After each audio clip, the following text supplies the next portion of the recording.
بسم اللہ الرحمن الرحیم الحمد للہ رب العالمین الحمد للہ حمدا کثیرا طیبا مبارکا فیہ اللہم صلی علی محمد وعلی آل محمد کما صلیت علی ابراہیم وعلی آل ابراہیم انک حمید مجید اللہم بارک علی محمد وعلی آل محمد كما باركت على إبراهيم وعلى آل إبراهيم إنك حميد مجيد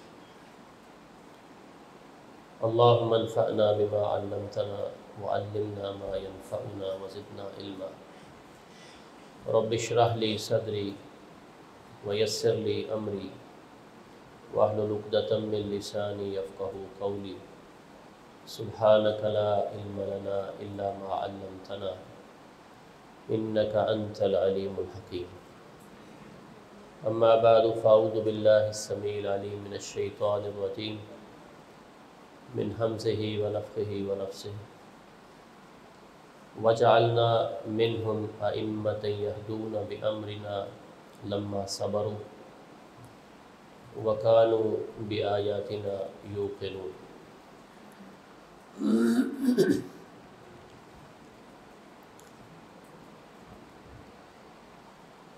میں شکریہ ادا کرتا ہوں محترم شفیق الرحمن زاہد صاحب کا کہ انہوں نے آپ سے مجھے گفتگو کرنے کا موقع فراہم کیا ہے، اور یہ میرے لیے سعادت ہے کہ دین کے طلباء سے ملاقات کا موقع ملا ہے۔ یقیناً بنیادی تعلیم مکمل کرنے کے بعد تخصص کی طرف جانا علم میں رسوخ کے لیے اور اپنی دلچسپی کے مطابق اپنے میدان میں آگے بڑھنے کے لیے اور ایک مستقبل کے حوالے سے تعمیری کام کرنے کے لیے بہت ضروری ہوتا ہے۔ تو یہ جو سلسلہ ہے اس میں اللہ تعالیٰ برکت پیدا فرمائے، یہاں کا پہلا یہ تجربہ ہے۔ انشاءاللہ اس میں مزید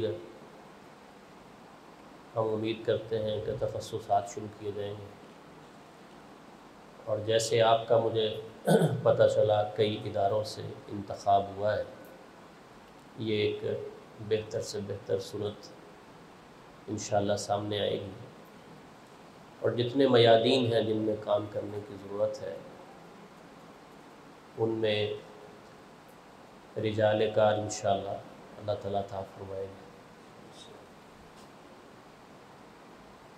باہم مشورے سے جس موضوع پہ مجھے آپ سے کچھ گزارشات پیش کرنی ہے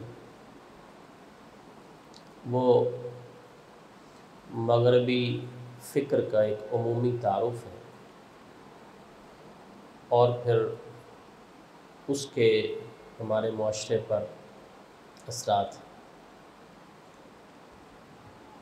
اصل تو یہ ہوتا ہے کہ کسی بھی بڑے ٹاپک کو کور کرنے کے لیے ایک سیریز بنتی ہے، اور وہ تدریج کے ساتھ فکری حوالے سے بھی تدریج اور تاریخی لحاظ سے بھی ایک تدریج کے ساتھ بات آگے بڑھتی ہے، تو پھر زیادہ چیزیں واضح ہو جاتی ہیں۔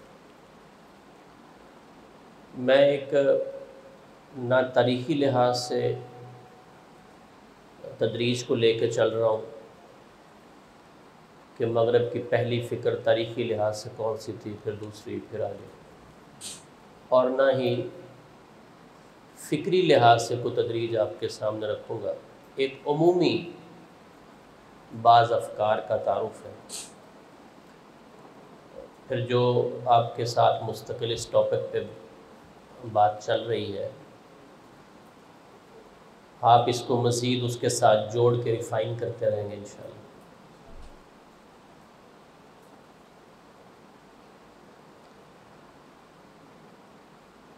مغرب کی جو فکر ہے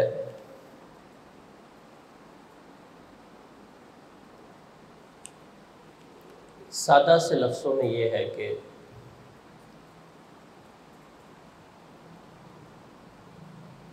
خالق جو مخلوق کے بارے میں کہتا ہے اس سے ہٹ کے مخلوق خود اپنے بارے میں کہنا شروع کر۔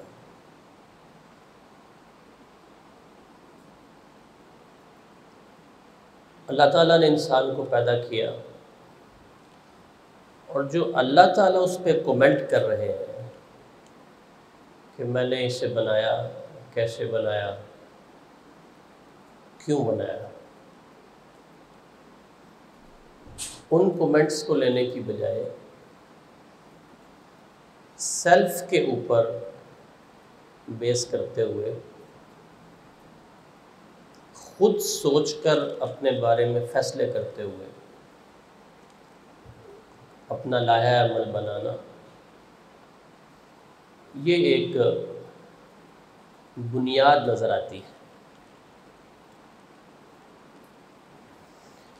ویسے تو یہ والی فکر جو ہے بہت پہلے شروع ہو گئی تھی۔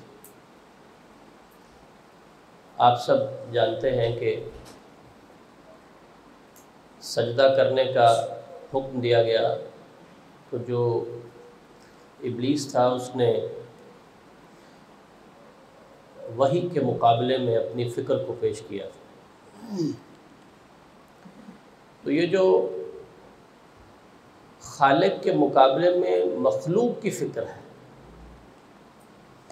اس کو آپ نے اس طرح پیدا کیا، مجھے اس طرح پیدا کیا، یہ سادہ سی بات ہے کہ دنیا کا بہت بڑا اصول ہے، الا یعلم من خلق، کیا وہی نہیں جانے گا جس نے پیدا کیا تو پھر کون جانے گا؟ کسی بھی چیز کے بارے میں خالق ہی جو ڈیسیژن لیتا ہے وہ سب سے بہترین ڈیسیژن ہوتا ہے۔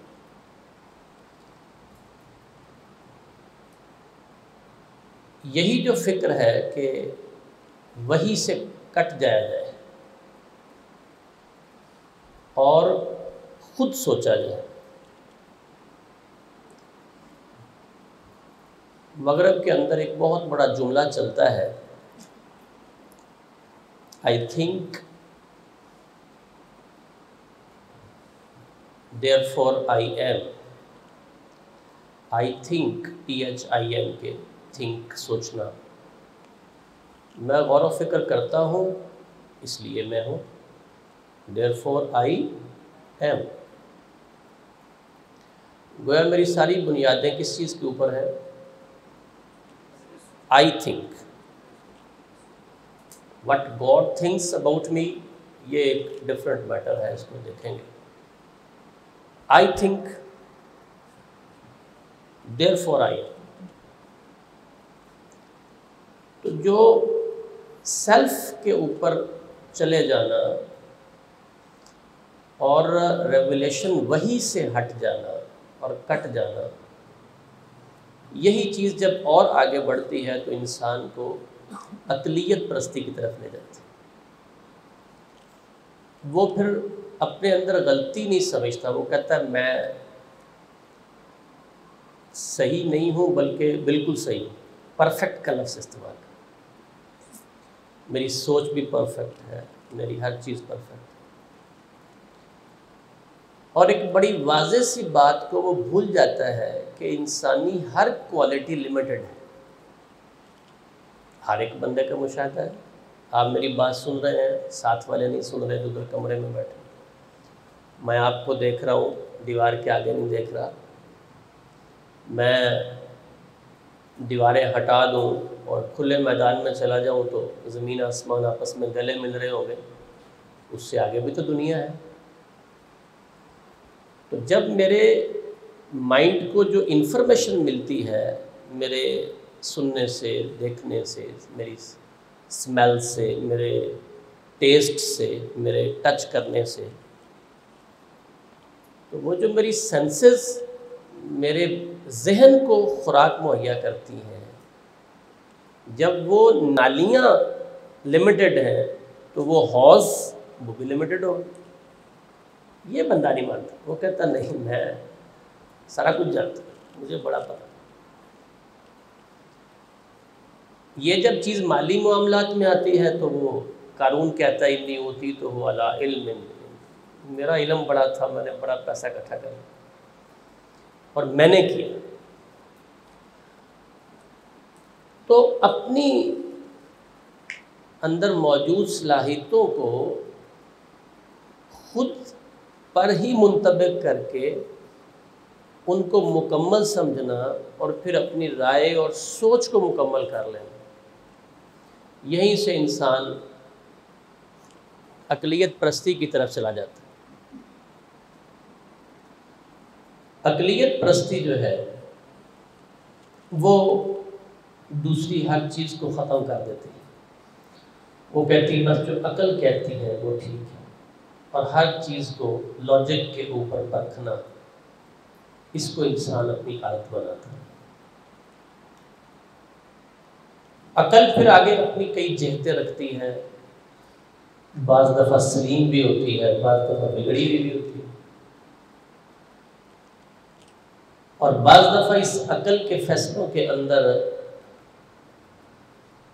خواہشات نفس شامل ہو جاتی ہیں.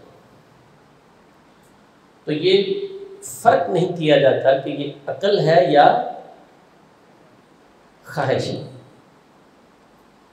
تو اگر مغرب کو دیکھا جائے تو ان کے عقل کے ساتھ جو ہے شاید ایک بہت بڑا حصہ ان کی خواہش کا ہے.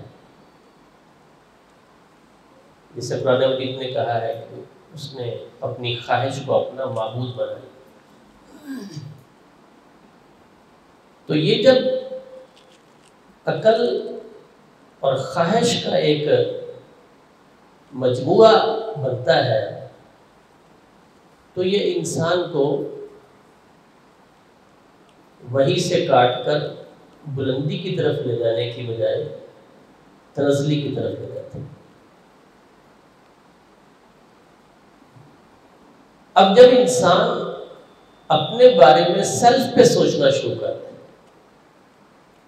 خود ہی فیصلے کرنے لگ جائے، تو ظاہری بات ہے جب اس کی ساری صلاحیتیں محدود ہیں تو ان محدود صلاحیتوں کے ساتھ جو اس کے فیصلے ہوں گے وہ بھی محدود ہوں گے. کبھی غلط ہوں گے، کبھی صحیح ہوں گے، کبھی سیدھی لائن پہ چل پڑے گا، کبھی غلط ہو جائے گا. پھر ہر بندہ جو ہے وہ ایک خاص ماحول میں پیدا ہوتا ہے. جو پاکستان کے ماحول کے ہیں ان کا ایک اپنا مزاج ہے، جو انڈینس ہیں ان کا اپنا مزاج ہے، امریکن ہیں ان کا اپنا مزاج ہے، فرینچ والوں کا اپنا مزاج ہے. ہمارے پاکستان کے اندر ہی کئی مزاج ہیں، اس وجہ سے ٹیسٹ ڈفرینٹ ہو جاتے ہیں. جو ہم دیہاتوں میں کھاتے ہیں وہ شہروں میں نہیں کھاتے، جو شہروں میں کھاتے ہیں اس کا فرق ہو جاتا ہے، علاقائی فرق ہے، خاندانی فرق ہے. تو انسان کی سوچ ان تمام چیزوں کو لے کے بڑھتی ہے. تو فیصلے وہ کر رہا ہوتا ہے تمام زمانوں کے لیے، اور فیصلے وہ کرتا ہے تمام خاندانوں کے لیے اور تمام تہذیبوں کے لیے. تو تھوڑا سا بھی غور کریں تو یہ سمجھ آتی ہے کہ یہ عقل نہیں ہے. اگر عقل سلیم ہوتی تو کئی چیزیں بڑی واضح سمجھ آنے والی ہیں. یہ اس کے اندر خواہشات کا بہت بڑا ایک حصہ ہے، اس کو لے کے ہی وہ سب کچھ طے کر رہے ہیں. تو جو بنیادی مغرب کے اندر ہونے والی ایک بہت بڑی فکری غلطی وہ یہ ہے کہ اس نے عقل کو، بلکہ یوں کہنا چاہیے کہ خواہش کو وہی کے تابع کرنے کی بجائے اس کے ساتھ ٹکراؤ میں لایا. بس جب پھر پتنگ اڑ رہی ہو اور جس نے پکڑی ہوئی ہو اڑانے کے لیے وہ اس کو کاٹ دے تو پھر وہ آپ دیکھتے ہیں کبھی اونچی ہو جاتی ہے، کبھی نیچی ہو جاتی ہے، کبھی سیدھی ہو جاتی ہے، کبھی الٹی ہو جاتی ہے۔ دیکھنے والا سمجھتا ہے کہ یہ کبھی صحیح اڑ رہی ہے، کبھی غلط اڑ رہی ہے۔ پھر وہ انسان دیکھنے والا ایسے ہی فیصلے کرتا ہے، یہ تو کمال کا فلسفہ ہے جو فلاں نے پیش کیا ہے۔ دوسرا کہتا ہے نہیں یہ اس کے اندر غلطی، تیسرا کہتا ہے وہ اصل میں کبھی بیچاری سیدھی ہو جاتی ہے تنگ، کبھی الٹی ہو جاتی ہے، ڈور ٹوٹ گئی ہے نا اصل۔ تو انسانی عقل کی ڈور کی ذکر ہے، وہ جب ٹوٹتی ہے تو پھر اس کے بعد اس کا اتار چڑھاؤ شروع ہو جاتا ہے۔ کبھی کوئی چیز سیدھی پڑ جاتی ہے، کبھی کوئی چیز الٹی پڑ جاتی ہے۔ اس سے پھر آگے چیزیں جنم لیتی ہیں بے شمار۔ اصل کٹ گیا تو پھر آگے بے شمار وہ فلسفے اور افکار کئی جہتوں والے ہوتے ہیں۔ ان میں سے ایک جہت جو ہے وہ سیکولرزم کی بھی ہے۔ آپ اکثر لفظ سنتے ہیں سیکولرزم، یہ سیکولر سوسائٹی ہے، یہ سیکولر تعلیم ہے۔ اس لفظ کے اندر مذہب کا انکار نہیں ہے اوریجنلی، بلکہ مذہب کے کردار کو لیمیٹمائز کرنا ہے، چھوٹا کرنا ہے، ایک خاص دائرے کے اندر بند کرنا ہے۔ جسے ایک بڑا مشہور جملہ بولا جاتا ہے، آپ نے بھی سنا ہوگا، religion is the private affair of a means life. جو مذہب ہے نا یہ بندے کی زندگی کا ذاتی مسئلہ ہے، اجتماعی نہیں ہے۔ اس کی تحدید کر دی جاتی ہے، اس کا ایک خاص دائرہ بن جاتا ہے۔ یہ شاید اس لیے ہوا ہے کہ جب عقل خواہش کے تابع ہو کے وحی سے ٹوٹی تو مذہب کے ساتھ ٹکراؤ تو آیا۔ عیسائیت میں تو بہت زیادہ آیا، کلیسا اور ریاست کا۔ تو اس ٹکراؤ کے جو پھیلاؤ ہے اس کی شدت کو کم کرنے کا طریقہ کیا بنا کہ مذہب کو قبول ہو، کوئی بات نہیں، لے لو اس کو، لیکن اس کو ایک سائڈ پہ لگا دو، کارنر کرو۔ چرچ میں جو جاتا ہے کون روکتا ہے بھائی آپ کو؟ جائیں آپ چرچ میں، ضرور جائیں عیسائیت کے اندر۔ اور جو نہیں جاتا آپ اس کو نہ کہیں کہ آپ کیوں نہیں جاتے بھائی۔ تو ہر وہ ڈپارٹمنٹ زندگی کا جس میں مذہب کا ڈومیننٹ رول نہیں ہوگا، غالب کردار نہیں ہوگا کہ وہ اس کو کنٹرول کرے، اس سے ہم کہیں گے کہ یہ کیا ہے، یہ سیکولر ڈپارٹمنٹ، سیکولر ایجوکیشن ہے، سیکولر اسٹیٹ ہے، سیکولر سوسائٹی ہے، جس میں کنٹرولنگ فورس وہ مذہب کے پاس نہ ہو۔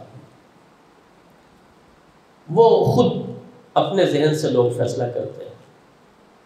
ایک جملہ اور آپ نے سنا ہوگا اکثر مغرب کا، if you are in Rome, اگر آپ کہاں ہیں؟ روم میں، روم کے اندر، do as the Romans do, ویسے کرو جیسے رومی کرتے، یعنی جدھر ہو بس جدھر کی ہوا چلے چلاؤ، کیا مسئلہ ہے ہر جگہ جا کے اپنے مولوی پن کو لے کے آنے۔ تو یہ اسی کی ساری برانچز ہیں جو نکلتی رہتی، کبھی ادھر کو کبھی ادھر کو۔ پیچھے کیا ہے کہ وہی سے منقطع ہو، پھر بس اس کی جہتیں ہیں۔ اسی سے پھر اور آگے بات بڑھتی گئی، جو مختلف طرح کی پابندیاں تھیں، سوشل لیول کے اوپر، اکنامکس کے لیول کے اوپر، اور مذہب کے لیول کے اوپر یا دیگر، اس سے بھی بچنے کے لیے لبرلزم کا ایک تصور جو ہے وہ پنپنا شروع ہوا۔ اس نے کیا کہا کہ میں جو چاہوں کر سکتا ہوں، میں ہوں اور جو چاہوں کروں۔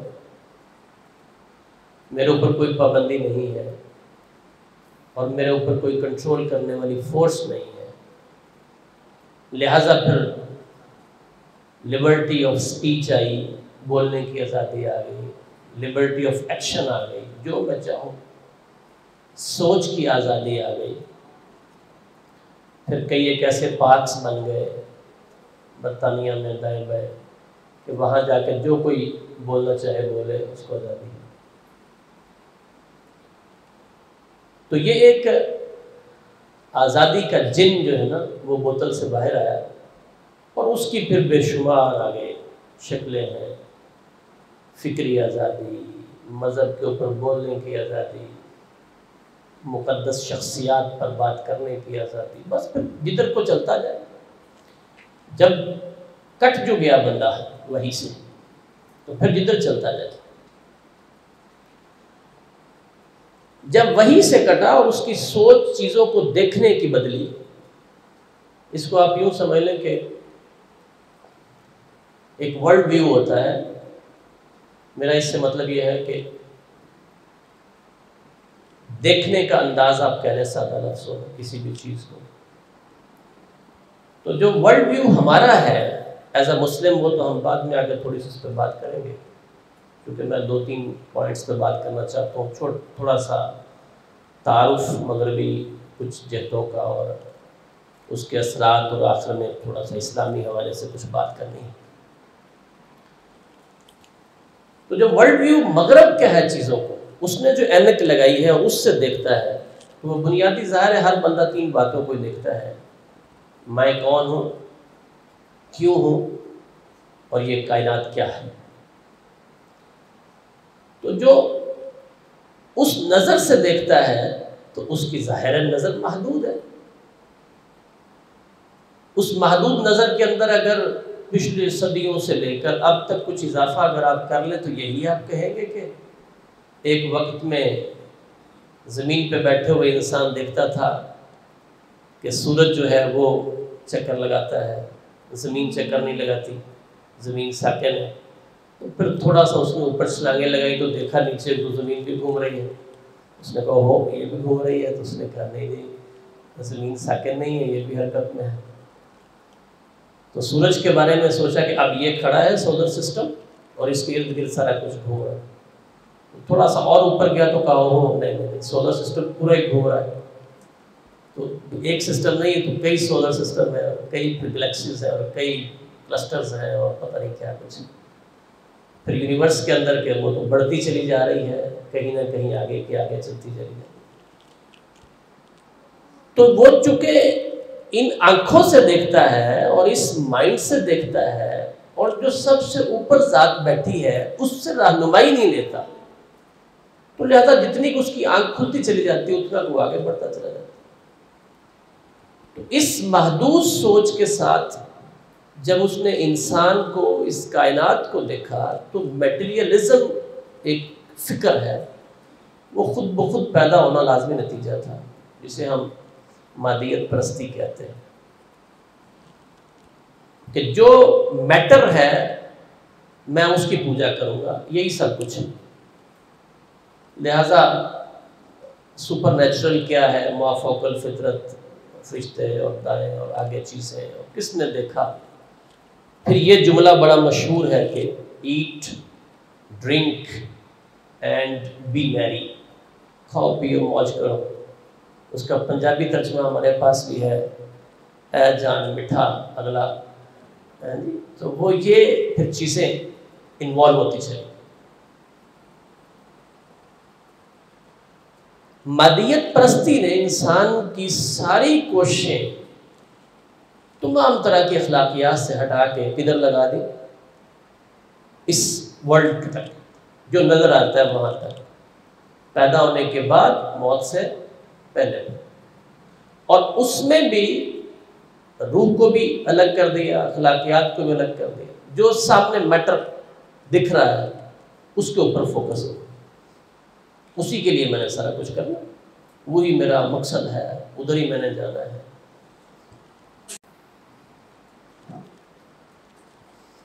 اس سے پھر آگے کئی طرح کی اور بھی افکار جو ہے مختلف پہلوؤں سے نکلتے رہے، ہم ادھر اب نہیں جانا چاہ رہے۔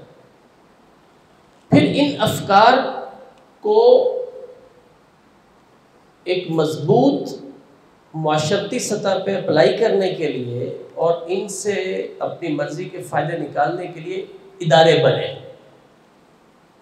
پہلے افکار بنے، ازمز آئے، فلاں ازم ہے، فلاں ازم ہے، فلاں ازم، اس کی پھر آگے ایک لمبی لسٹ ہے۔ پھر ان کو ایک عملی طور پر منظم شکل میں لانے کے لیے، تاکہ سارے اس سے فائدہ اٹھائیں۔ لبرٹی کیا ہے کہ آپ ایسی ہر آزادی اختیار کر سکتے ہیں جو دوسرے کی آزادی میں انوالو نہ ہو۔ لمٹ لگی نہ آگے، تو ان کے دائرہ کار متعین کرنے کے لیے پھر ادارے بنے۔ ان اداروں میں سے ایک ادارہ جو ہے وہ سیاسی لحاظ سے ڈیموکریسی ہے، جمہوریت کا ادارہ ہے۔ اس نے جو سپریم پاور تھی، جسے ہم اقتدار اعلیٰ کہتے ہیں، وہ لی اللہ تعالیٰ سے۔ اپنے طور پہ ظاہر اللہ سے تو کون لے سکتا ہے، اور اس کو کس کے سپرد کر دیا؟ لوگوں کی، گورنمنٹ آف دا پیپل۔ لوگوں کی حکومت ہوگی، لوگوں میں سے ہوگی، لوگوں کے لیے۔ ان کے پاس پوری طرح کا اختیار ہے کہ وہ کوئی لا بنائیں، ان کے پاس پورا اختیار ہے اپنی میجورٹی کی تھاٹ کے ساتھ وہ رائٹ کو رائٹ کہیں، رانگ کو رانگ کہیں، یا رانگ کو رائٹ کہیں اور رانگ رائٹ کو رانگ کہیں۔ گناہ، نیکی، اس کی ساری تفصیل جو ہے، اس کی ڈیفینیشنز جو ہیں، وہ یہ طے کریں۔ لہٰذا بڑی سے بڑی دنیا کی عدالت جو ہے وہ کسی ملک کے دستور اور کانسٹیٹیوشن کے آگے نہیں بول سکتی، بلکہ کورٹ کیا کرتی ہے کہ اس کانسٹیٹیوشن کے لیے شیلٹر دیتی ہے، اس کی حفاظت کرتی ہے۔ تو ایک ڈیموکریسی کا تصور۔ پھر ایک اور ادارہ ڈیولپ ہوا اکنامکس کے اندر، معاشیات کے اندر، جسے آپ کیپٹلزم کہتے ہیں یا سرمایہ دارانہ نظام کہتے ہیں۔ وہ ایک پورا سسٹم بن گیا ہے جس میں ایک فرد کو آزادی دی گئی کہ وہ اپنی کمائی کے طریقے اور خرچ کے طریقے خود بنا سکتا ہے۔ اس کے اوپر کوئی سوشل، کوئی مورل پابندی نہیں ہونی چاہیے۔ آزاد آدمی، پھر وہ آزاد ایک آدمی دوسرے کے ساتھ ملا، کمپنیز بنی، پھر وہ جو کامرس کے ادارے ہوتے ہیں وہ ڈیولپ ہوئے، انہوں نے اپنے گروپس بنائے، اور اسٹیٹ نے ان کو کیا کیا؟ شیلٹر دیا کہ ٹھیک ہے جو آپ کرنا چاہتے ہیں۔ فرد کی مال کے کسب میں اور مال کے خرچ میں آزادی، وہ جہاں سے چاہے کمائے، نو میٹر اس کے لیے 5 اسٹار 6 اسٹار ہوٹلز بنے، 7 اسٹار ہوٹلز بنے، وہاں جسم فروشی جو ہے وہ باقاعدہ ایک انکم کا بہت بڑا ذریعہ بنے، انڈسٹری جو ہے وہ ڈیولپ ہو جائے، پورن سائٹس کی ایک لامحدود سلسلہ شروع ہو جائے، اس کے اندر بلینز آف ڈالرز انوالو ہو جائے، فلم انڈسٹری آ جائے، ڈرنکنگ اس کا ایک پورا سلسلہ شروع ہو جائے، تو ٹھیک ہے، پیسہ آنا چاہیے جہاں سے بھی آئے، اس میں کیا ہے؟ انٹرسٹ، سود وہ آگے آئے، بڑا جو ہے وہ بیٹھا ہے وہ کمائے، دوسرے سے لے، اس کا استحصال ہوتا ہے تو ٹھیک ہے۔ پیسے کو وقت دے دینا کہ اس کے مقابلے میں محنت کو بالکل ختم کر دیں، تو پھر یہ کیپٹلزم اپنی مختلف جہتوں کے ساتھ ایک معاشی انسانی نظام۔ میں نے پہلے آپ سے عرض کیا تھا کہ جب پتنگ کٹ جاتی ہے نا تو کبھی ادھر کو الٹی ہوتی، کبھی ادھر کو ہوتی، جب وہی سے کٹی پتنگ تو کبھی یوں چکر لیا، کبھی یوں لی۔ اب ادھر سے کیپٹلزم آیا، سرمایہ دارانہ نظام، اس نے لامحدود آزادی دی، جہاں سے مرضی کماؤ، جہاں مرضی خرچ کرو، کوئی لیمٹس نہیں ہے۔ اور ادھر سے کیا ہوا، اس کے مقابلے میں ایک ریولوشن آیا، سوشلزم۔ انہوں نے کہا کہ یہ تم نے کیا طریقہ پکڑ رکھا ہے، جس کا چاہتے ہو استحصال کر دیتے ہو، چونکہ خالق کی سوچ تو ہے نہیں، مخلوق اپنی محدود سوچ کے تحت محدود مسائل کا حل ڈھونڈ رہی ہے، اور وہ ایک ایکسٹریم سے نکلتی ہے تو دوسری ایکسٹریم پہ چلی جاتی ہے۔ اس نے کہا تم نے فرد کو آزادی دی ہے، یہ تم نے بہت ظلم کیا ہے، ایسے کرتے ہیں سب سے چھین لیتے ہیں اور اسٹیٹ کو دے دیتے ہیں، سارے برابر ہو جاتے ہیں، کہ سارے انسان برابر ہیں۔ ہوا سب لیتے ہو نا، ہاں لیتے ہیں، پانی بھی پیتے ہو پیتے ہیں، دھوپ بھی لیتے ہو لیتے ہیں، سب برابر ہیں۔ تو پھر اس کی کئی جہتیں آگے بنی، اس کے پھر لاجک ڈھونڈے گئے، پھر جو لاجک تھے اس کے اندر کچھ بڑوں کی خواہشات تھیں کہ اگر ہم یہ کریں گے تو سارا اختیار اسٹیٹ کے پاس، اسٹیٹ ہماری، تو ایک لامحدود قوت پورے کیپٹلزم تو یہ کرتا تھا کہ چند لوگوں کو غلام بناتا ہے، کہ انڈسٹریلسٹ، سوشلزم نے کیا کیا، پوری عوام کو غلام بنا لیا اسٹیٹ۔ تو یہ ایک فکر ڈیولپ ہوگی اس کے مقابلے میں۔ تو معاشی طور پر اس طرح کے سسٹمز آگے آنے شروع ہوئے، لیکن اس کے پیچھے فکر کیا تھی؟ وہ انسانی فکر، کہ انسان وہی سے کٹ کے زندگی گزارے گا، اور جو وہ سوچے گا اور اپنے لیے بہتر سمجھے گا، بس وہی اس کے لیے، اس کی جو بھی شکل ہو۔ یہ زوال پھر اللہ تعالیٰ اپنا رحم فرمائے اور تمسک بالکتاب و سنہ میں عطا فرمائے، اور وہی سے جوڑے رکھے، اس سے بڑی کوئی نعمت نہیں۔ اس حد تک زوال ہوتا ہے پھر کہ راجہ داہر جو ہے ملتان سے آگے والا، اپنی بہن کے ساتھ نکاح زندگی گزارتا تھا، اور بھی کئی ایسی مثالیں۔ پھر تو انسان یہ فیصلہ نہیں کر پاتا محرمات کون ہے اور کون نہیں ہے، وہ تو بس اس کی نظر ہی محدود ہوتی ہے، اور اس محدود سی عقل کے اوپر خواہش اس کا پورا غلبہ ہوتا ہے، اس کے ساتھ وہ آگے بڑھتا ہے۔ پھر انسانیت پانی کا گھونٹ ڈھونڈتی ہے کہ وہ مر جائے اس کے اندر، ایسی ایسی چیزیں سامنے آتی ہیں۔ اب یہ جو میں نے چند ایک باتیں آپ کے سامنے عرض کی ہیں ویسٹ کے حوالے سے، اس کے اثرات ظاہر ہے جب بھی کوئی غلط ہو صحیح ہو، کوئی بھی فلسفہ، آپ سن رہے ہیں میری بات یقیناً، اس فلسفے کو سیاسی قوت مل جائے وہ بہت تباہی مچاتا ہے۔ فلسفہ غلط ہو صحیح ہو جو بھی ہو، اس کے پیچھے قوت آ جائے تو وہ پھر آگے لگا لیتا ہے سب کو۔ تو جب مغرب کی ڈومیننس ہوئی پہلے برٹش گورنمنٹ کے ذریعے سے ہمارے سب کانٹیننٹ میں بھی دنیا میں بھی، اس کا سورج تک غروب نہیں ہوتا تھا اور بہت پھیلا، پھر امریکہ کی طرف چلے گئے اور باقی معاملے سرے بنے، تو پھر مسلمان نیچے کو آئے، اس سے کیا ہوا کہ فکری غلامی کا سلسلہ بھی شروع ہوا۔ وہ مغرب کے اثرات پھر مرتب ہونے شروع ہوئے۔ بعض اثرات کا اثر تو نیچرلی ہوتا ہے، اور بعض دفعہ عمدن اس کو کسی معاشرے کے اندر دھکیلا جاتا ہے، اس کے پھر کئی راستے ہوتے ہیں۔ علم کی سطح پہ جو اس موجودہ مغرب کا اثر شروع ہوا، وہ ہمارے ہاں علم الکلام سر سید کے راستے سے آیا، اور لاجک کے اوپر مذہب کو سمجھنا شروع کر دیا، مذہب کو ریشنلائز کر لیا۔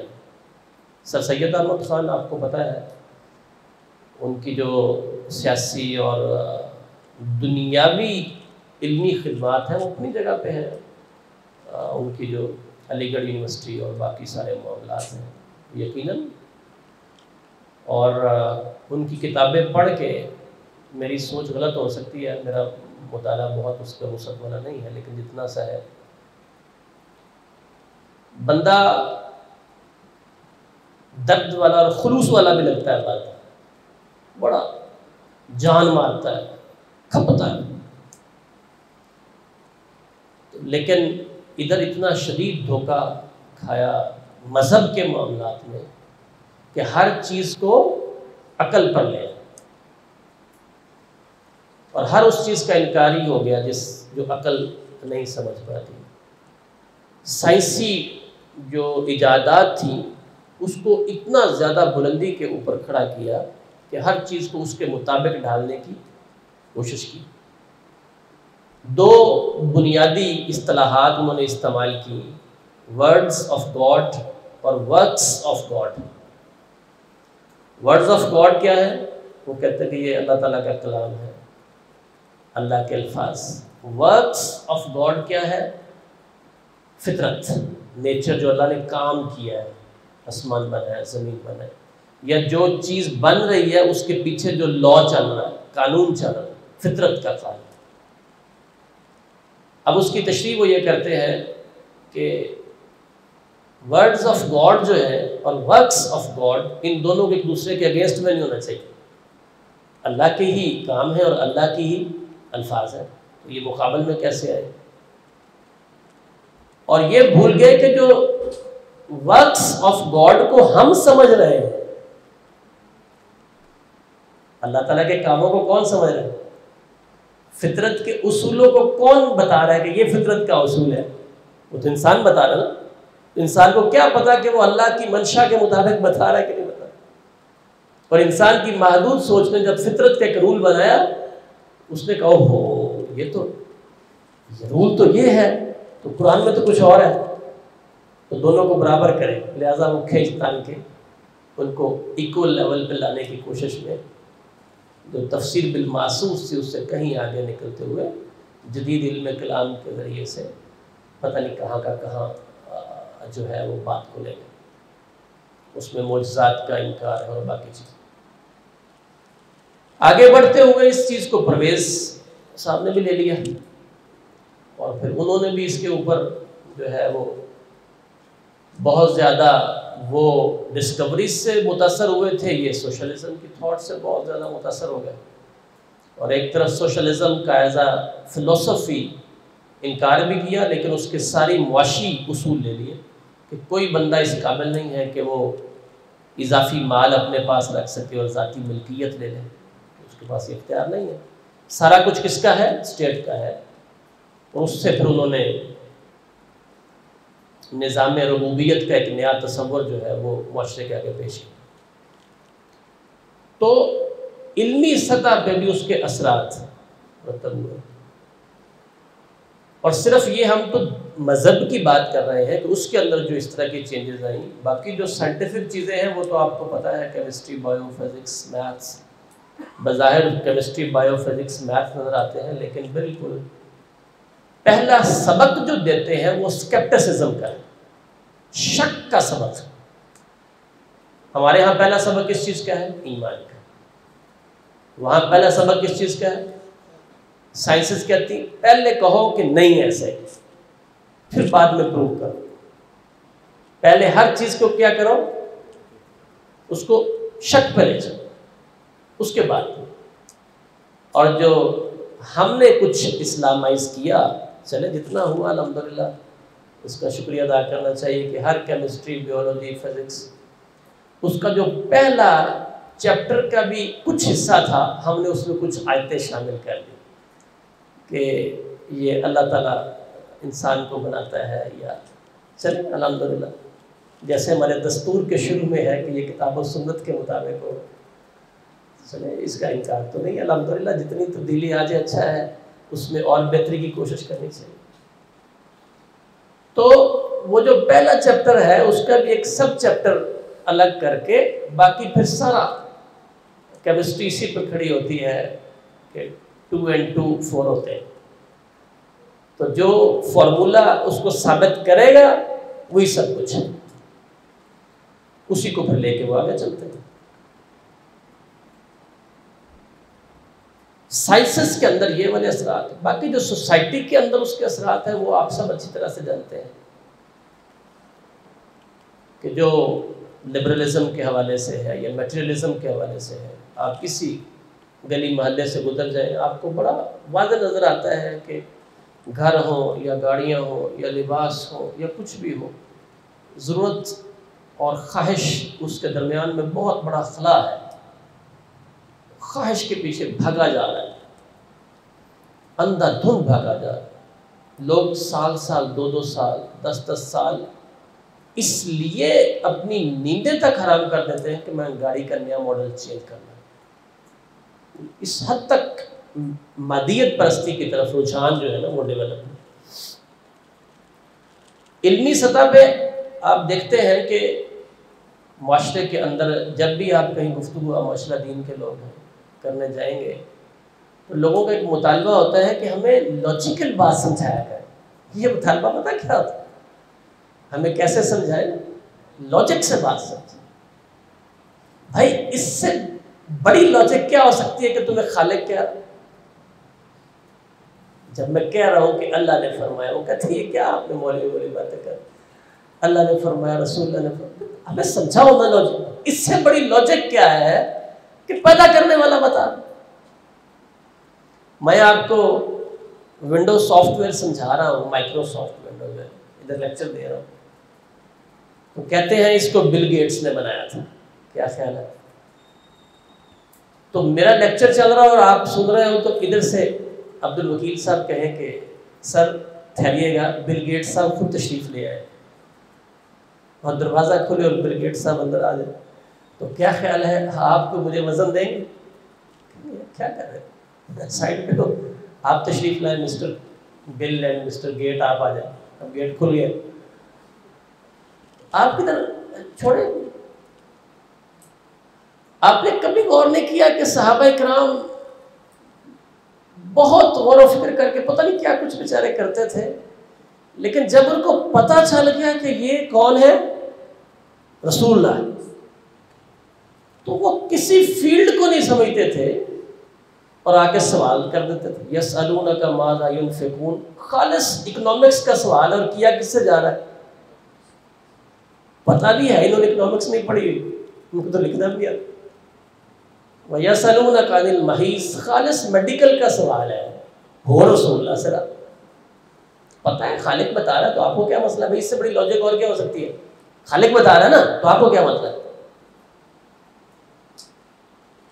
تو لاجک کو خالق سے کاٹ کے صرف انسانی ذہن تک لے آئے، اور یہی لاجک کا معاشرے میں پریویل بھی کر رہی ہے۔ ہر بندہ کہتا ہے لاجیکلی سمجھے، اور وہ بندہ بڑا کامیاب ہے جو بات کیسے کرتا ہے؟ آپ 10 آیتیں پڑھ دیں، آپ 20 آیتیں پڑھ دیں، آپ جتنی مرضی متفق علیہ احادیث کا بھی ریفرنس دے دیں، جن کو اللہ توفیق دیتا ہے، جن کے دل میں روشنی ہے اور نور ایمان ان کو حاصل ہے، وہ تو الحمدللہ اس کے اوپر بالکل اطاعت میں آ جاتے ہیں، اتباع میں۔ لیکن باقی لوگ کہتے ہیں کہ کیا یہ کو سمجھ نہیں آئی۔ تو یہ وہاں سے اٹھنے والے اثرات ہیں جو ہمیں پتہ، جن کے اوپر یہ اثرات انہیں ان کو بھی نہیں ہے کہ ہم یہ کیوں بول رہے ہیں، اور وہ بول رہے ہیں۔ پھر ہمارا ایجوکیشن کا ایسا سسٹم ہے جس کی ایک طرف سے بچے کو ڈالا جاتا ہے اور جب دوسری طرف سے وہ باہر آتا ہے۔ آپ نے کبھی غور نہیں کیا مدرسے کا بچہ ایک طرف سے ڈلتا ہے حفظ کے شعبے میں ناظرے سے، جب وہ مدرسے سے نکل کے باہر آتا ہے تو جو اس کی فارم ہوتی ہے، اور جو ایک اسکول کے اندر جاتا ہے پلے گروپ میں اور او لیول سے اے لیول سے ہوتا ہوا وہ باہر آتا ہے، اس کی فارم، دونوں کو آپ سامنے کھڑا کر آپ کو فرق نہیں نظر آتا؟ تو یہ کیا بالکل ڈفرینٹ سانچے نہیں ہے جس میں ہم چیز کو ڈالتے ہیں اور وہ مٹیریل باہر نکل آتا ہے؟ یہ ایک پورا نظام ہے جو بندے کو خاص شیپس کے اندر ڈالتا ہے، پھر وہ اس طرح کی ہی باتیں کرتا ہے۔ اثرات معاشرے پہ آتے چلے گئے اور بے شمار ہمارے سامنے ہیں۔ اس کے ساتھ اللہ تعالیٰ نے اپنا وعدہ پورا کیا کہ ہم اس دین کو قیامت تک زندہ رکھیں گے۔ اس کا ایک پورا سلسلہ چلتا رہا۔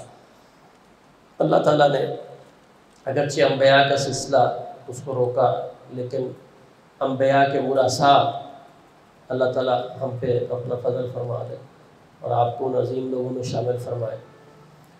تو یہ ایک سلسلہ اللہ نے شروع رکھا۔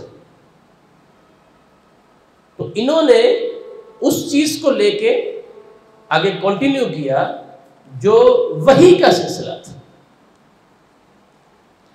لہٰذا میں نے جو ایک آیت آپ کے سامنے پڑھی ہے وہ بطور نصیحت اپنے لیے بھی اور آپ کے لیے بھی عرض کرتا ہوں۔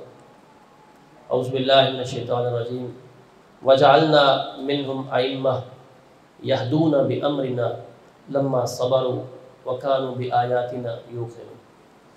ہم نے ان میں سے ائمہ بنائے، لیڈرز بنائے،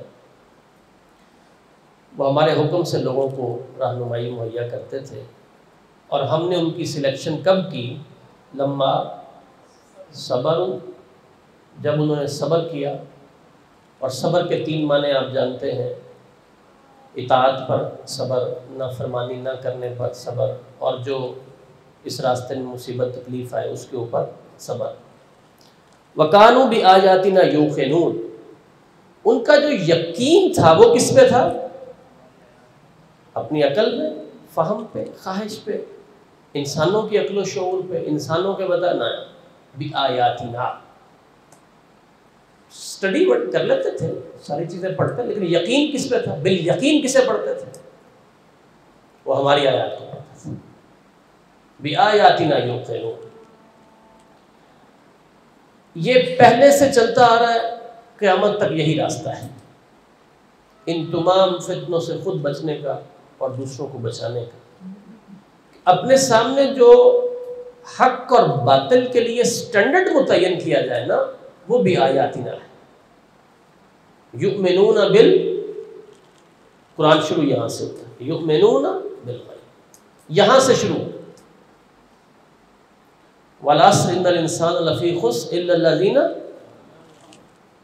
یہاں سے شروع۔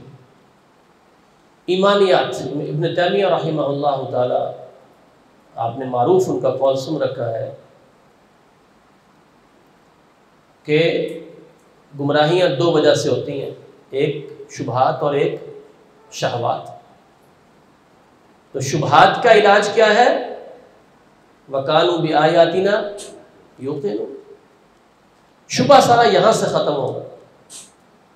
تمام شبہات کا ازالہ اس کے بغیر ممکن نہیں کہ آپ وحی کے ساتھ جڑیں، اور وحی عیسائیت میں نہیں ہے، یہودیت میں نہیں ہے۔ وحی جو حقیقی ہے اپنی تشریح کے ساتھ، وہ یہ جلی اور خفی کی شکل میں، وہ اللہ تعالیٰ نے ہمیں الحمدللہ عطا فرمائی۔ ہر شبہ کا علاج یہاں پر، اور ہر شہوت کا علاج صبر میں۔ انسان یا شبہات کی وجہ سے مار کھاتا ہے، یا اگر شبہات کے چکر سے وہ نکل جائے، اللہ تعالیٰ اسے یقین دے دے، تو پھر وہ شہوات کی وجہ سے مار کھا جاتا ہے۔ ان دونوں معاملات میں بڑا خوبصورت ہمارے پاس راستہ ہے۔ لما صبروا وکانوا بآیاتنا یوقنون، کہ ہم صبر کریں اور یقین ہو ہمارا اللہ تعالیٰ کی آیات کے اوپر۔ یہ والا سبق جو ہے ہم خود سیکھیں اور آگے سکھائیں، اور اصل اس کے اوپر زور دیں۔ معاشرے کے اندر جو تبدیلی ہے وہ اس راستے سے آنے والی ہے۔ پیغمبروں کا یہ راستہ تھا۔ ڈاکٹر محمد حماد لکھوی حفظہ اللہ تعالی، بڑی کلاسز میں تو ان سے نہیں سیکھ سکا، البتہ پہلے وہ گورنمنٹ کالج اکاڑا میں لیکچر ہوتے تھے 1995-96 میں، تب میں وہاں پڑھتا تھا، اسلامیات ہم نے ان سے پڑھی تھی۔ یہ اس وقت کی بات نہیں ہے، بعد کی بات ہے۔ تو وہ کہتے ہیں، فرماتے ہیں کہ جب بھی دشمن سے مقابلہ ہونا تو یہ طریقہ نہیں ہوتا کہ آپ دشمن کے میدان میں چلے جائیں۔ کہ کبھی ایسا کبھی کسی نے کیا؟ جب 2 پہلوانوں کا مقابلہ ہو تو خواہش کیا ہوتی ہے کہ یہ میرے میدان میں آ کے مجھ سے لڑیں۔ اپنے میدان کو انسان کرکٹ کھیلنے والے باقی سب جانتے ہیں، اپنے میدان کا جو اندازہ ہوتا ہے دوسرے کا اپنے میدان میں کھیلا جاتا ہے۔ آپ حیران ہو کہ ہمارا میدان کیا ہے؟ ہمارا میدان وحی کا میدان، اور وہ بالکل اس سے فارغ ہے۔ اس میدان میں ان کو لے آئے تو وہ ایک جھٹکے میں مار کھا جائے۔ ہم کیا کرتے ہیں؟ ہم کہتے ہیں نہیں، ہم پہلے پروگریس کریں گے، ہم پہلے ڈیولپمنٹ کریں گے، ہم پہلے بہت اونچا جائیں گے۔ بھائی وہ بیوقوف ہے، سوئے ہوئے گھر میں، وہ کچھ نہیں کریں گے۔ آپ اگر 4G لے لیں گے تو ان کے پاس 6G نہیں آئے گی، وہ آپ سے کہیں تیز۔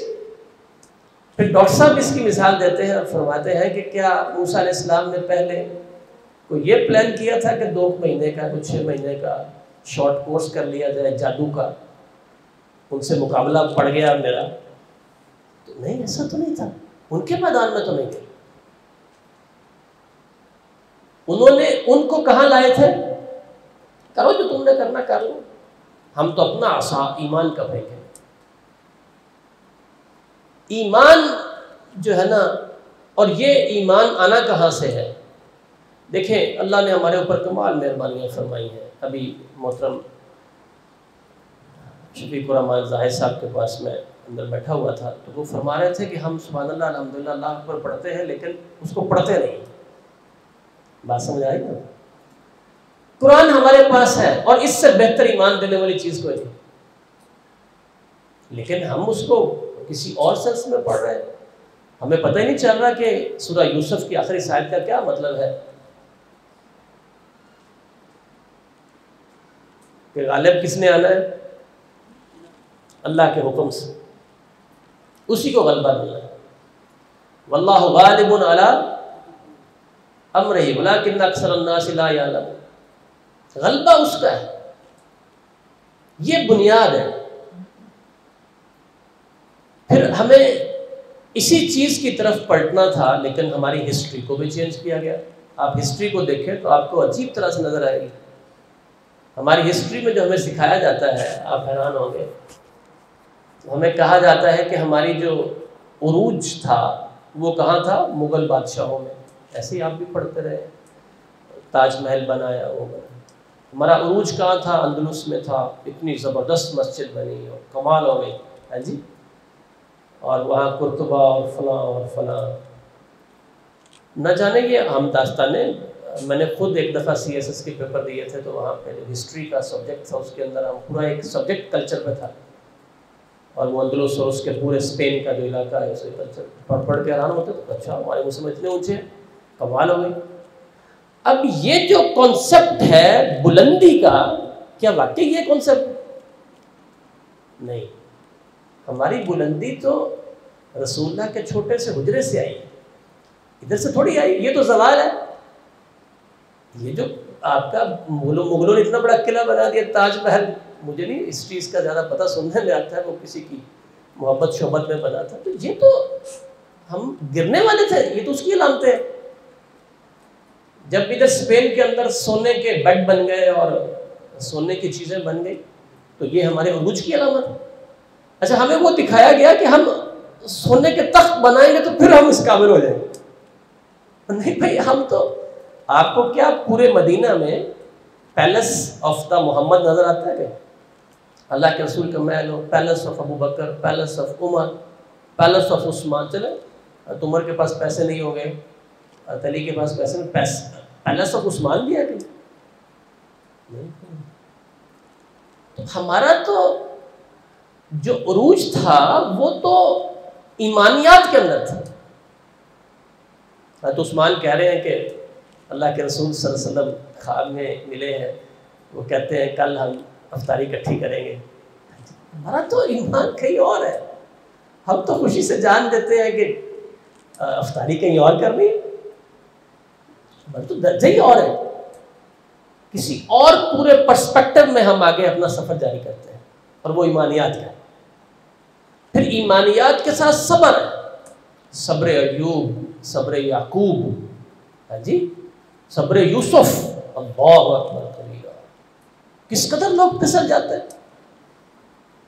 یہ صبر جب تک نہیں ہوگا اس وقت تک آگے تو نہیں بات بڑھے گی۔ پتہ ہے راستہ یہ جاتا ہے کامیابی کا، چلنا ہی نہیں، پہلے قدم پہ پھسل جانا، کوئی پیسے کے آگے پھسل گیا، کوئی لبرلزم کے آگے پھسل گیا، کوئی کسی طرح نفس کی شرارتوں کے آگے پھسل گیا، وہ گرتا جا رہا ہے، سفر تو اس نے کیا ہی نہیں۔ یہ صبر کیا کرتا ہے؟ ایک پہاڑی پہ چڑھاتا ہے تو انسان کا ویژن جو ہے نا وہ کیا ہوتا ہے؟ جب آپ نیچے سے پہاڑی کو دیکھتے ہیں، مری پہاڑوں میں کون کون گیا جی؟ ہاتھ کھڑے کر.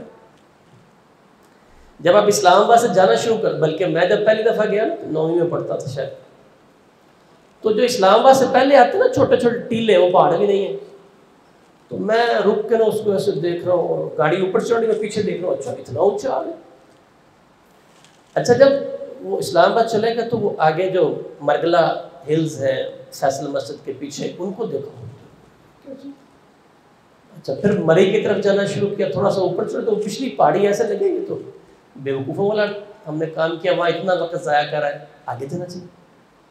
اس سے اوپر والے پہ گئے تو پچھلی کو دیکھا تو کہا ابھی بھی وقت ضائع کر دیا. 2003-4 میں نران کگان کی طرف گیا تو کہا وہ چشمے تو یہاں ہیں. صبر کیا کرتا ہے؟ انسان کو اگلی پہاڑی پہ چڑھاتا ہے اور اس کو پچھلی لذتیں بے وقوفوں کی طرح نظر آتی ہیں. اللہ اکبر. ایک گناہ کو وہ ہاتھ ڈالنے لگتا، رک جاتا، پھر جو اس کو نماز میں لذت آتی ہے نا، اس نے تصور بھی نہیں کیا. من ترک للہ شیئا عوضہ اللہ خیرا منہ. جو اللہ کے لیے گناہ کو چھوڑتا ہے اس کو اس سے عوض میں، تو جو پھر عبادت کی لذت ہے، ہم لذتوں کو ہی بھول گئے. جو سجدے کی لذت ہے، جو پچھلی رات کی لذت ہے، جو ذکر کی لذت ہے، جو درود شریف کی لذت ہے. آپ کبھی اس حدیث پہ غور کریں. ایک دفعہ میں نے نا عمدن اس پہ عمل کی کوشش کی. حدیث شریف کیا ہے آپ نے سن رکھی ہے کہ دعا کریں تو ایک حصہ درود شریف پڑھیں، آدھا کر لیں، تیسرا 3 حصے درود شریف پڑھیں، باقی نہ مانگیں، اور ساری دعائیں کچھ نہ مانگیں. اچھا میں نے نا ارادے سے کچھ، آپ بھی کبھی کریں تو آپ شاید اس کو ایک الگ طرح سے آپ دیکھ سکیں. اچھا بچہ بیمار ہے اور ہاسپٹل میں ہے اور آپ دعا مانگ رہے ہیں، تو آپ نے کرنا کیا ہے؟ ابل ابل کے بعد تو یہ نکل رہی ہے کہ میرا بچہ بچ جائے. آپ کہیں گے یا اللہ میرے نبی پہ رحمت فرما. نقصان ہو رہا ہے مالی، آپ تو مر جاؤ گا، کیا بنے؟ اللہم صلی علی محمد، اللہ میرے نبی پہ رحمت فرما. یہ کمال ہے. اس وقت پتہ چلتا ہے انسان کو کہ یہ سب چیزوں سے اوپر جب جاتے ہیں تو پھر رسول اللہ کی محبت ہے. وہ جو محبت ہے نا وہ میچ لیس ہے، وہ اصل ہے. یہ ہمیں ایمان بتاتا ہے، اور اس کے اوپر جمے رہنا یہ صبر بتاتا ہے. اور ہمارا پورا نظام اسلام اسی کے اوپر قائم ہے. آنکھ نہیں اٹھانی، سوئے ہو نماز پڑھو. نماز کے اندر تلاوت ہے وہ ایمان دے رہی ہے، وہی ساتھ شامل ہے. نماز میں زیادہ قرآن کی تلاوت ہوتی کہ حدیث کی؟ حدیث شریف کی. حدیث زیادہ بنتی قرآن سے بھی. بعض دفعہ صبح کی نماز میں چلے قرآن کی تلاوت زیادہ ہو جاتی ہے. سبحانک اللہ بھی حدیث ہے، سبحان ربی اللہ بھی حدیث ہے، التحیات بھی حدیث ہے. تو رسول اللہ کے ساتھ انسان آگے بڑھتا ہے. تو یہ ساری چیزیں انسان کو ادھر وحی سے جوڑتی ہیں، ادھر صبر کے راستے پہ. روزہ کیا کرتا ہے؟ چند دن پہلے میں گھر میں تھا تو اچانک میں نے ایک واٹس ایپ کھولا تو اس میں بابا جی سمسام رحمہ اللہ تعالیٰ، آپ سب ماشاءاللہ جانتے ہیں، ان کی اپنی آواز میں نے پھر ابا جان سے تصدیق کی تو ابا جان حافظہ اللہ تعالیٰ تصدیق فرمائی کہ انہی کی آواز ہے. تو اس میں ان کے اشعار تھے. اب آپ دیکھیں اشعار کیا کہتے ہیں. پوری آپ کسی چھوٹے سے شہر میں بھی چلے جائیں، شاید زیادہ خوبصورتی ہو، مکہ میں وہ خوبصورتی نہیں. خشک پہاڑ ہے، اونچے بھی کوئی نہیں ہے، اوپر درخت بھی نہیں ہے، گرینری بھی نہیں ہے. کیوں ادھر تڑپ رہا ہے انسان؟ صفا مروہ تیرے شاعر نے انہاں دونوں میں منگیا. شاعر نے ماں ہاجرہ وانگوں بے صبری دیاں پھیریاں پاڑوں جی کر. ایک بابا جی کی تھے پہنچے پھر دے بھائی، جو یہ جدید مغرب ہے یا کچھ اور ہے یا اور پتہ نہیں کیا کچھ آ جائے گا، اس کا علاج ادھر ہی ہے. بعض دفعہ بابوں اور اموں کے پاس علاج اس کا بہت تگڑا ہوتا ہے، جو انہوں نے خالص وحی کی۔ مولانا لکھوی رحمہ اللہ کی آباد الآخرت کیا کرتی تھی؟ مولانا محی الدین لکھوی رحمہ اللہ تعالی، ان کے علاقے میں نے کئی دفعہ دیکھا کہ جو بھی، اب تو بڑی عمر کے ہو گئے، بہت کم رہ گئے، جو بھی ان کے ساتھ جڑا ہوتا تھا تہجد کی نماز رات میں پڑھتا، نہ کوئی کورسز تھے، نہ کوئی اس طرح کا معاملہ تھا۔ یہ کیا تھا؟ یہ ساری باتیں سوچنے والی ہیں کہ ہمیں خود ایک مضبوط قلعے کے اندر آنا ہے، اور وہ قلعہ ایمان اور صبر کا قلعہ ہے۔ جب ہم اس قلعے کے اندر آئیں گے، مسئلہ تو یہ ہے کہ جو ہم نے قدم بڑھانے ہیں، ہم سمجھتے ہوئے یا نہ سمجھتے ہوئے بعض دفعہ انہی حملوں کا شکار ہوئے۔ کبھی اندر مادیت پرستی ہے، دیکھو 20,000 روپے پہ کہیں جاب ملی ہے دینی مدرسے میں یا مسجد میں، تو وہ 22 کی ملتی تو وہ چھوڑ دیتا ہے۔ تو یہ تربیت تو نہیں کر رہا نا، وہ یہ کیا ہے؟ یہ کہیں کوئی چیز گھس تو گئی نا اس کے۔ صوفی عائش محمد صاحب مجھے ملے رحمہ حفظہ اللہ تعالی، تو کبھی کبھی ان بزرگوں کے پاس بھی جایا کریں۔ مولانا عبد المنان نور پوری شیخ محترم رحمہ اللہ تعالی گجرانوالہ سے اسپیشل سفر کر کے فیصل آباد گئے، اور حافظ محمد شریف صاحب حافظہ اللہ تعالیٰ کو ملے۔ انہوں نے جب پوچھا کہ کھانا وانا دینے کے بعد کہ آپ واپس جا رہے ہیں، تو خیر سے تشریف لائے تھے، کہا میں نے حدیث پڑھی کہ اللہ کے لیے کسی سے ملنا ہے، تو میں نے سوچا میرا یہ شاگرد ہے، میں اس کو ملنے جاتا ہوں۔ یہ جو ایمان کی لذتوں کو بڑھانے کے سفر ہے، صوفی صاحب فرماتے ہیں کہ ایک نصیحت کروں، میں نے کہا فرمائے نہیں۔ آج میں اللہ نے اتفاق ہوا کہ مغرب کی نماز کو مجھے یاد آ گئی، تو میں نے عمل بھی کر لیا۔ میں نے کہا جی حکم فرمائے۔ تو کہنے لگے کہیں درس دینے جاؤ نا تو وضو کرتے ہوئے پیٹ بھر کے پانی پی لینا۔ میں نے بھی مسجد سے پیا پیٹ بھر کے پانی۔ کہتے ساری خواہشیں ٹوٹ جاتی ہیں، ابھی شربت نہیں آیا، ابھی دودھ سوڈا نہیں آیا، ابھی فلاں نہیں ہے، اور پیٹ بھر کے پی لیا پانی، بات کا تو آ گیا تو پی لیں گے نا۔ کیا ہم کدھر اٹک گئے چھوٹی چھوٹی باتوں پہ، یہ نہیں ہوا، وہ نہیں ہوا۔ یہ تو مقابلے کی کیفیتیں نہیں ہیں۔ چاہتے نہ چاہتے ہوئے کہیں نہ کہیں حملے شدت والے ہیں، اور مضبوط قلعہ اپنے ارد گرد بنانے کی ضرورت ہے، ایمان اور صبر کا۔ اللہ تعالیٰ مجھے اور آپ کو اس کی توفیق عطا فرمائے، اسی پہ ہمیں زندگی دے، استقامت دے، اور ایمان کی بہترین حالت میں اللہ تعالیٰ ہمیں موت عطا فرمائے، اور اصل کامیابی قیامت کی اللہ تعالیٰ ہمیں عطا فرما دے۔ تمام طرح کے فتنوں سے اللہ تعالیٰ ہمیں بچائے۔ اللہم انا نعوذ بک من الفتن ما ظہر منها وما بطن، اللہم انا نعوذ بک من فتنة المحیا والممات، اللہم انا نعوذ بک من عذاب القبر، نعوذ بک من عذاب جہنم، نعوذ بک من فتنة المسیح الدجال، نعوذ بک من فتنة المحیا والممات، نعوذ بک من المأثم والمغرم۔ میں آخر میں پھر شکریہ ادا کرتا ہوں محترم شفیق الرحمن زاہد صاحب کا، عبدالوکیل بھائی کا، شیخ محترم کے احباب گرامی کا، اور بہت خوشی کا اظہار کرتا ہوں کہ یہ جو تخصص کا کورس شروع ہوا ہے، اس کے اوپر بہت اس وقت ضرورت تھی کام کی۔ اس کو مزید مختلف جہتوں میں بڑھانا چاہیے، اور اس کے دورانیے کو بھی زیادہ جب اللہ تعالیٰ توفیق دے کرنے کی ضرورت ہے، تاکہ بنیادی 7-8 سال تعلیم لینے کے بعد ایک خاص فیلڈ میں کام کرنے کی صلاحیت زیادہ نکھر جائے، تاکہ اس کو اپنی زندگی کا انسان ہدف بنا سکے۔ اللہ تعالیٰ ہم سب سے اپنے دین کا کام لے اور ہمیں قبول فرمائے۔ جزاکم اللہ خیر۔ سبحانک اللہم و بحمدک، اشہد ان لا الہ الا انت، استغفرک و اتوب الیک۔ سبحان ربک رب العزۃ عما یصفون وسلام علی المرسلین والحمد للہ رب العالمین۔ السلام علیکم ورحمۃ اللہ وبرکاتہ۔ مقابلہ کرنا چاہیے، اس سے کیا مراد ہے؟ تو مثال اس کی پہلے بھی دی گئی، اور وہ یہ تھی کہ ہم ڈسکوریز کے اندر اور ان چیزوں کو ہی اپنی اصل سمجھ کے آگے بڑھنا شروع کریں، اور جو ہماری اصل ہے اس کو چھوڑ دیں۔ تو یہ ایک بہت نقصان کا فیصلہ ہے۔ تو ہماری اصل جو ہے اور ہمارے ہاں جو غلبے کی ترتیب ہے، اگر آپ اس کو بنائیں اور کبھی آپ اس پہ غور کریں کہ مسلمانوں کے زوال کے اسباب کیا ہیں، تو اس کی جو ترتیب بنے گی تو وہ کبھی بھی اس کا نمبر 1 پوائنٹ ترجیحات میں تلوار تیر نہیں آئے گا، ایمان آئے،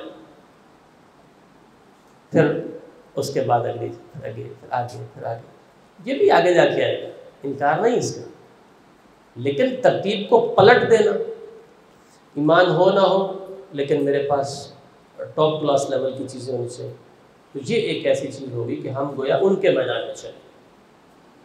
تو پہلے ان اصولوں کو اپنایا جائے جو ہمارے پاس ہیں اور وہ غلط نہیں ہے، اور اس کا زبردست قسم کا تجربہ ہو چکا کہ عرب کے ایسے سادہ لوگ پوری دنیا کے اوپر غالب ہوئے، عمر بن خطاب رضی اللہ تعالیٰ عنہ کہاں کہاں پہنچے، ان کے اصول کیا تھے، کن کپڑوں کے پیوند کے ساتھ وہ بیت المقدس میں گئے، سوچنے والی۔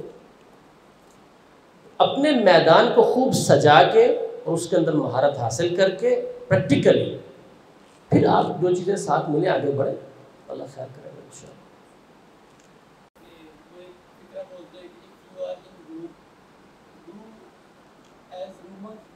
اگر آپ روم میں کہ ایسا کرو جیسے روم میں کسی جہت تک یہ فکر صحیح نہیں ہے، مثال کے طور پر بعض اوقات شریف مان صاحب بھی کہتے ہیں کہ آپ سیلاب کا رخ موڑو، کیا فرق یہ ہے کہ ان کے اس فکر پر ہم مکہ یا مدینہ جاتے ہیں، ہم ان جیسے بن جاتے ہیں، اگر ہم امریکہ یا برٹش ان لوگوں میں جاتے ہیں تو کیا ہم ادھر جا کے ادھر رخ چینج نہیں کر سکتے؟ کیا اسی حد تک یہ فکر صحیح نہیں؟ دیکھیں، اسلام کی کچھ بنیادیں ایسی ہیں جو تبدیل ہونے والی نہیں ہیں، ایمانیات ہیں، عبادات ہیں، باقی چیزیں کچھ ایسی ہیں جو تہذیبی لیول پہ ہیں، ان کے اندر ہم لباس تبدیل بھی کر سکتے ہیں، اس میں کچھ گنجائش بھی ہے۔ ایسے پہلوؤں میں اگر آپ وہاں جا کے کچھ تبدیلی اپنے اندر کر لیتے ہیں جو ان کے تشبہ میں بھی نہ جائے اور ہمارے بنیادی عقائد سے بڑھ رہا ہے، وہ ایک الگ میٹر ہے۔ جو ان کا فکرہ ہے وہ ٹوٹلی ڈفرینٹ ہے۔ وہ فکرہ یہ ہے if you are in Rome، اگر آپ روم میں ہیں do as the Romans do، سب کچھ وہ کرنا ہے جو رومنز کرتے ہیں، ہم اس میں سلیکشن کر رہے ہیں۔ وہ کہتے ہیں سب کچھ وہ کرنا ہے، تو وہ کرتے کیا ہے؟ کراچی کے اندر ایک پروفیسر خاتون تھی اور وہ باہر سے کہیں سے آئی تھی، انہوں نے کوئی 8-10 شادیاں کی تھی، پہلے ایک پھر دوسری، طلاق ہو گئی پھر آگے، اور ان کا کہنا یہ تھا کہ ہم نے یہ اس لیے کیا ہے کہ میں ہر ایک مذہب کی مرد کی اہلیہ بن کے اس کو سمجھوں، تو یہ نہ ہو کہ ہم ہر جگہ گھس کے سب کچھ ہی چھوڑ بیٹھے اور پھر ہم کہیں کہ ہم ان کو سمجھ کے واپس آئیں گے۔ کبھی وہ ہندو بن کے ہندو سے شادی کرتی، کبھی کرسچن بن کے کرسچن سے کرتی، کبھی مسلم بن کے مسلمان سے کرتی، تو یہ تو نہیں۔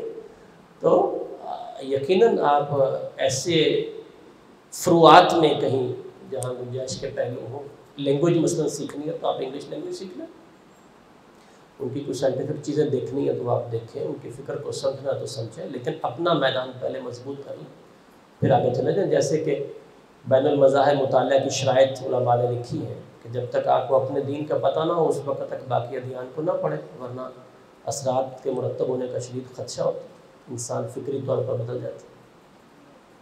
زندگی شعور سے، الحکمہ انٹرنیشنل۔